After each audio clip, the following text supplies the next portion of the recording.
Mickey on the track. Yeah, baby. Can you hear me? I try to pretend I'm just Cal. This seems pretty easy for you, so I'll try to be. Got something I want to say. Can I... Me. You.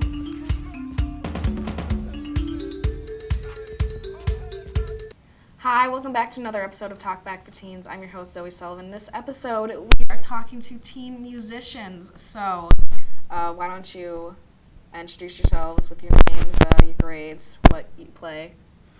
I'm Andrew. I'm in 10th grade, and I'm a percussionist.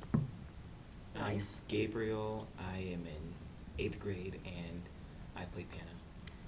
All right, so is music a career choice to you, or is it just like a side thing? Is it a second career? For me, I want to have music somewhere in my life, but I don't think I'll want to actually do it as a full-time career. I think I'll just do it on the side as something. So. Cool.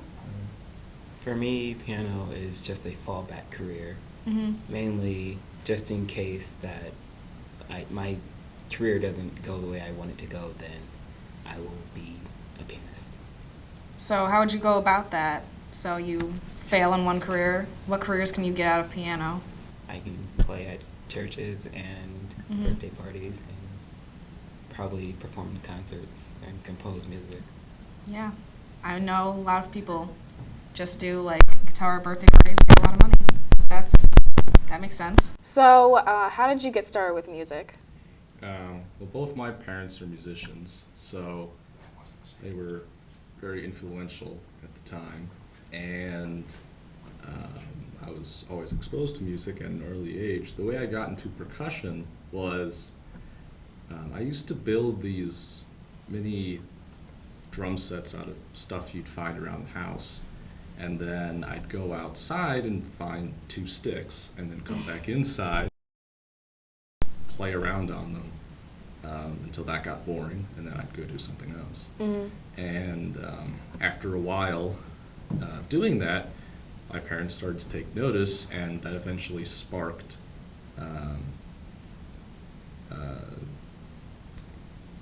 me getting into lessons at the music school.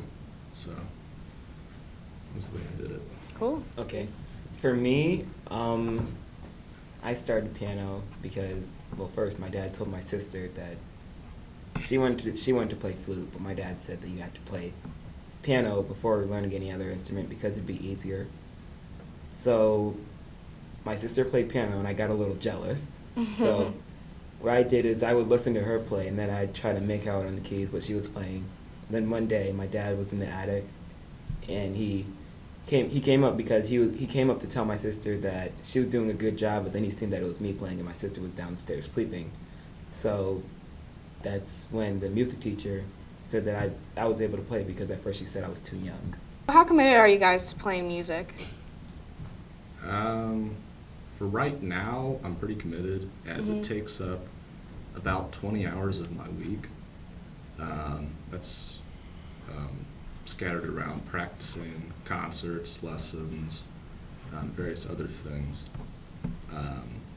I don't know what'll happen to that after I go off to college, but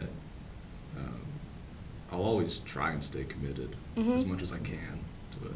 Honestly, I'm not as committed as most people because of the fact that I'm too busy in my day to actually practice. I normally get home pretty late, so that's just me. What role has your parents played in all of this? I know they've had a big part in getting you started, but what else have they done? My parents used to help me practice when I was younger because I didn't know exactly what I was doing. And they've also tried their best to get me percussion instruments, because instruments aren't cheap. So it's usually a cooperative effort to do that.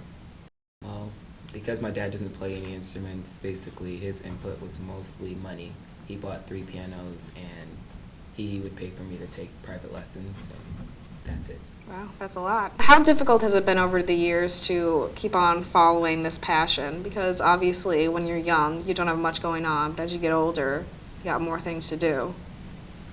It's been a bit more tricky because I've had to try and prioritize what I want to do. I tried to do a sport in 7th grade and music, but needless to say, that didn't exactly work out. So I've kind of stopped doing that and just do music. And maybe if I have enough time, maybe I'll do a sport, but I don't know. I've had to really prioritize, you know, because there's so many events with music, and you have to really think about your schedule quite a bit to do them all. Yeah. So. Back in the day, I wasn't as busy, and so I was able to practice more. Now, basically, the only times I'm available to practice are on the weekend, so I don't really play piano that much. I wouldn't really see it affecting my career because that's not my first chosen career path. It's one of the third or fourth, so. Cool. So how does music affect your life, and how does it basically, like, enhance it? Well, music is kind of like a different way to express yourself. It's not necessarily a better way to express yourself, but you can tell something in a different way than you can with words. So, and I just enjoy meeting new people. Yeah. And all of that. So, I don't know. I mean, it's definitely affected my life in that sense. So you make a lot of friends through music? Yeah, a lot of my friends are in fact musical friends. That's cool. So. For me, music is a great stress reliever. When I'm playing piano, I feel untouchable.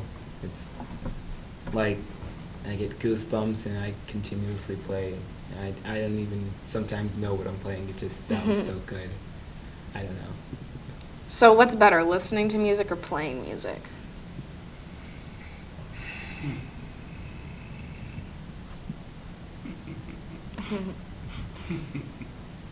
I don't know.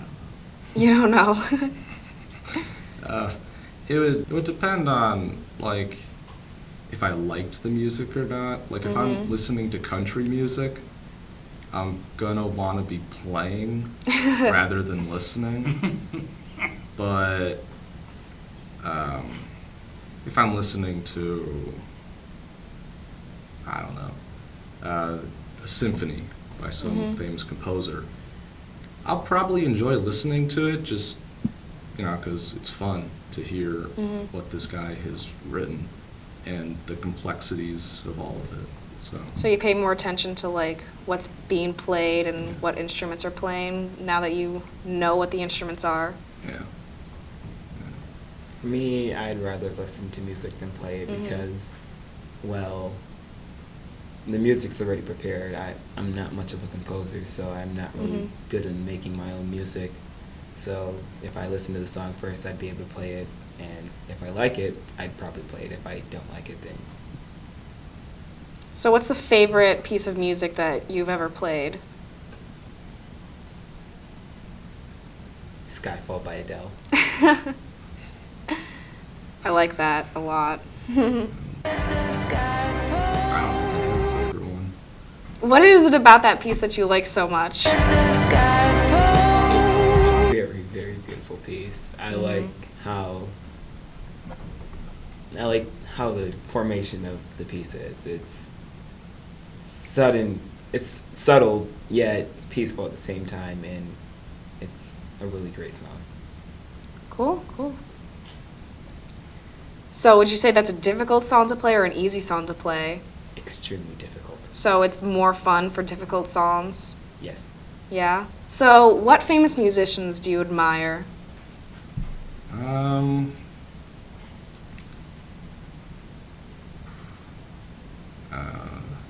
could name a few. like Steve Gadd, who's an amazing drum set player. Michael Burrett, who actually teaches at the Eastman School of Music. And I guess Buddy Rich, just because he's, just really amazing. Just an amazing player.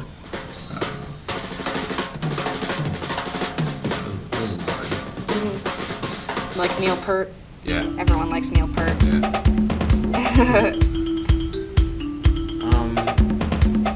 I'm more into people like Bach or Beethoven because their pieces are extremely dramatic and once again it gives you that rush that you're playing sometimes. Yeah. So do they influence your own music?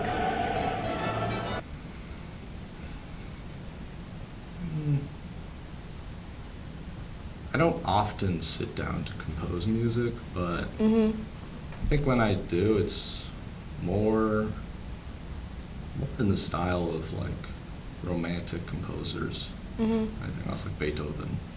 So I guess yeah, a bit it would actually. And it does have some jazzy stuff to it, so you get some of that Steve Gadd in there. So yeah, I guess they would influence it. Cool. For me, no. No? What was the first song you ever learned how to play? Like start to finish, not just a little bit. Hot cross buns. That's fantastic. Oh my gosh.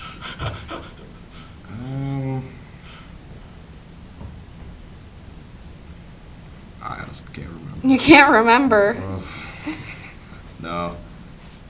So, how do you handle a mistake in a performance? Or have you ever even had one? I've had mistakes in performances. I've had everything from the music flying off the stand to dropping your stick. There was also one where I was using a piece of hardware that had a tambourine attached to it, which is a circular drum with rattles on the side of it. Yeah. And Stevie Nicks plays them. Yeah, and the piece of hardware, I think a screw in it became loosened, so it just, it was attached to a cymbal stand, and it came out, so the screw that was holding it to the cymbal stand became loosened a bit, so it just fell straight down. You've had some awkward mistakes. Yeah, so you just basically smile and keep playing. Yeah, I remember when I used to do dance, I would mess up all the time, and I'd just play it off oh, I meant to do that. Or oh no, that didn't happen. Yeah, with the music flying off the stand, I just had to remember what was on that page because it went a few feet behind me. So I looked at the stand and just hope no one notices I'm playing this from memory. What about you?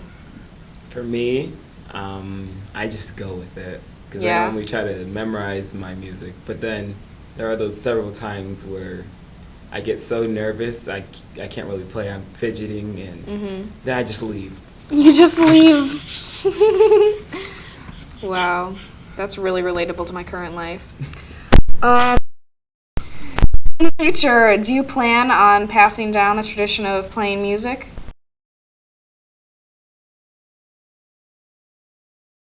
Try to do the same thing that his father did, say you have to play this instrument to go to this one? Yeah, probably. Because piano really is the basis for everything. Because it gives you pretty much everything you'll ever need to know how to play an instrument. Of course, if my kids don't want to do it, then I won't force them to. But it'd be nice if they did. I'd ask my kids if they wanted to play an instrument, and whatever instrument they want to play, I'll just support it. But if they don't want to play an instrument, I won't make them. So, what are the most difficult problems in being a musician? For me, it's moving equipment. Percussion's not as small. It's not like a flute where you can just take it apart and then put it in a really small case. Now with percussion, you typically have to take it apart into like 10 different pieces and then load it up into your car, transport it, and get it in, and then put it all back together, and then when you're done, tear it down, put it in your car, and then go back. So probably moving stuff would be a thing for me. Yeah, helpful tip to women: do not date a guy who's in a band if you don't want to lug around equipment. But anyways, how about you? For me, I would. The biggest mistake that I make is just playing in front of large crowds and getting really nervous. Mm-hmm. And that fidgety. Yeah. Yeah, it's very difficult for all of us. Yes. But what is your favorite thing about playing in front of an audience? Or do you like playing on your own more? I kind of like afterwards when they come up to you and just say like, Oh my God, you're so good. yeah, and like how do you make sense of the little black dots on the page, and you have no response to the question because you actually don't know how you do it, so you just stand there and just look good. It's like, thanks, give me all the praise, I'll take it. For me, about playing in front of large crowds, I like nothing about it. I cannot play in front of a large crowd. I just play by myself, because if I mess up, then I'm the only one who knows I made the mistake. But then if I'm playing in a large crowd, I'm pretty sure it's pretty noticeable. You've never taken the tip, pretend everyone's in their underwear? I used to do I think that'd make it worse. Yeah, it never worked for me either. Do you believe that there's an afterlife in music? I mean, there's music in the afterlife. No. No? The things that are music right now, like Young Thug and that rap. I just mean, like, in general, will there be music? I Uh, don't think everyone's going to be listening to Fetty Wap and Purgatory. Yeah, baby. it depends on what kind of music it's written in purgatory. Don't know. What is your favorite story of maybe historical musicians that has really driven you to keep playing? Or maybe even current musicians? Or even yourself? My favorite story is when Beethoven, he wanted to meet somebody to play piano for them, and it was a woman, and she said no, and he composed Moonlight Sonata. It was amazing. Cool. And have you ever played that? Yes. Cool. Start out, not doing very well, but then they usually meet someone that really likes what they're doing and then skyrockets them. I think that'd be probably my teacher at Eastman, Ruth Kahn. I think she has a particular liking in me, probably because both my parents are musicians, and a lot of my family is a musician. So she was the one that took me to greater heights than I could have ever imagined. So she really inspires me. Cool. So, what was the biggest reason why you wanted to start playing music? I enjoyed it. It's fun to do, so gotta do stuff that's fun, For me, it's jealousy. I did not want to accept the fact that my sister was better than me at something, so I played piano to beat her at it. And what's the next step you want to accomplish in music? To be able to play chords in 16th notes. Mm-hmm. I don't know how they do it.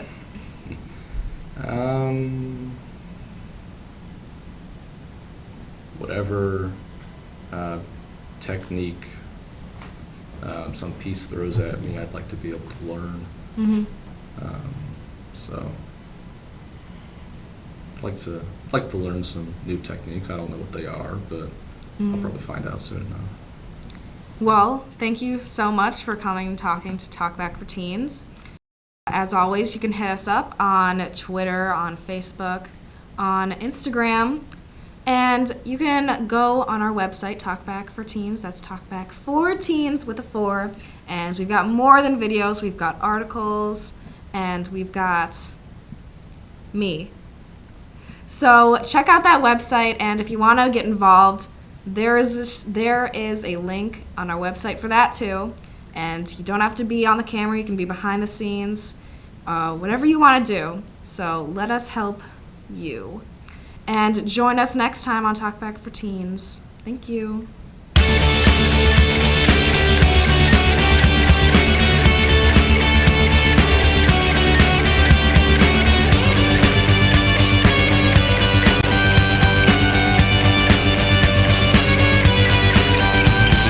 Holding out for death or glory. One chance left to make a sound. Hit the open road, conclude the story. Photos of you. I try to pretend I'm Jessica Alba. This seems pretty easy for you, so I'll try to be you. Pull up to the pier. Off sprinkles! Sense that you are near. I'm so That's what done. I call mine. I'm honestly done. Back, my dear.